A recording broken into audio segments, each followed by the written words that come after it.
ایک اور افسوسناک خبر، ہالینڈ کے شہر یوتریخت میں مسافر ٹرام پر حملہ ہوا جس میں 4 افراد ہلاک ہو گئے۔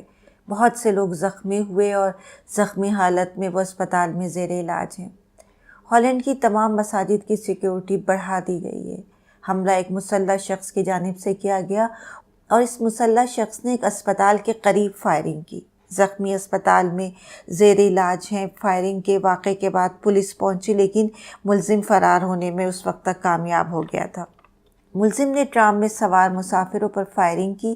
فائرنگ کے بعد یوتریخت شہر سے باہر ٹرام اسٹیشن کے اسکوائر کو خالی کروا لیا گیا۔ اس حملے کے فوراً بعد ہالینڈ کی تمام مساجد کی سیکیورٹی میں اضافہ کر دیا گیا۔ ڈچ پولیس کی جانب سے حملہ آور کا تعلق ترکی سے ہونے کا دعویٰ کیا جا رہا ہے اور اس کی ایک تصویر بھی جاری کر دی گئی ہے۔ 37 سالہ حملہ آور گوگ مین ترکی میں پیدا ہوا اور پیر کو ایک ٹرام میں سفر کرتے ہوئے اس نے بندوق نکال کر فائرنگ کر دی۔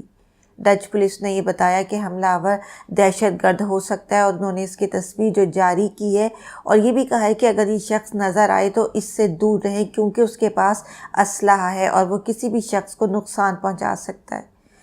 فائرنگ کی وجہ تو بھی معلوم نہیں ہے کہ ملزم نے فائرنگ کیوں کی اور اس کے محرکات کیا تھے۔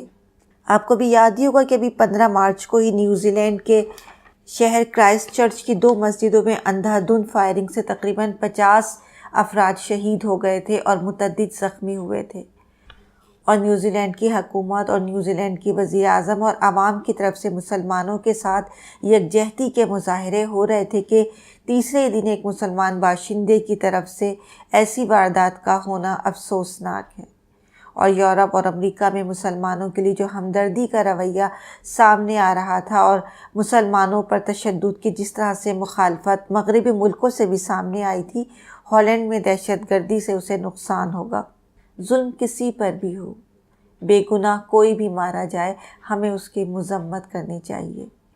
دہشت گردی ایک سوچ اور ایک نظریے کا نام ہے، چاہے انڈیا میں ہندو توا ہو یا نیوزی لینڈ میں برنٹن ٹیرنٹ۔ اس وقت لوگوں میں برداشت اور ایک دوسرے کے لیے احترام کا جذبہ عام کرنے کی ضرورت ہے، تبھی اسلام پر عمل کرنے والے اور اس کے مخالفین میں نفرت اور تعصب ختم ہو سکے گا۔ خدا کے سامنے سب انسان برابر ہیں۔ چینل کو لائک کریں، سبسکرائب کریں اور بیل آئیکن پر بھی کلک کریں تاکہ ہماری نئی آنے والی ویڈیو کی نوٹیفیکیشن آپ تک پہنچ سکے۔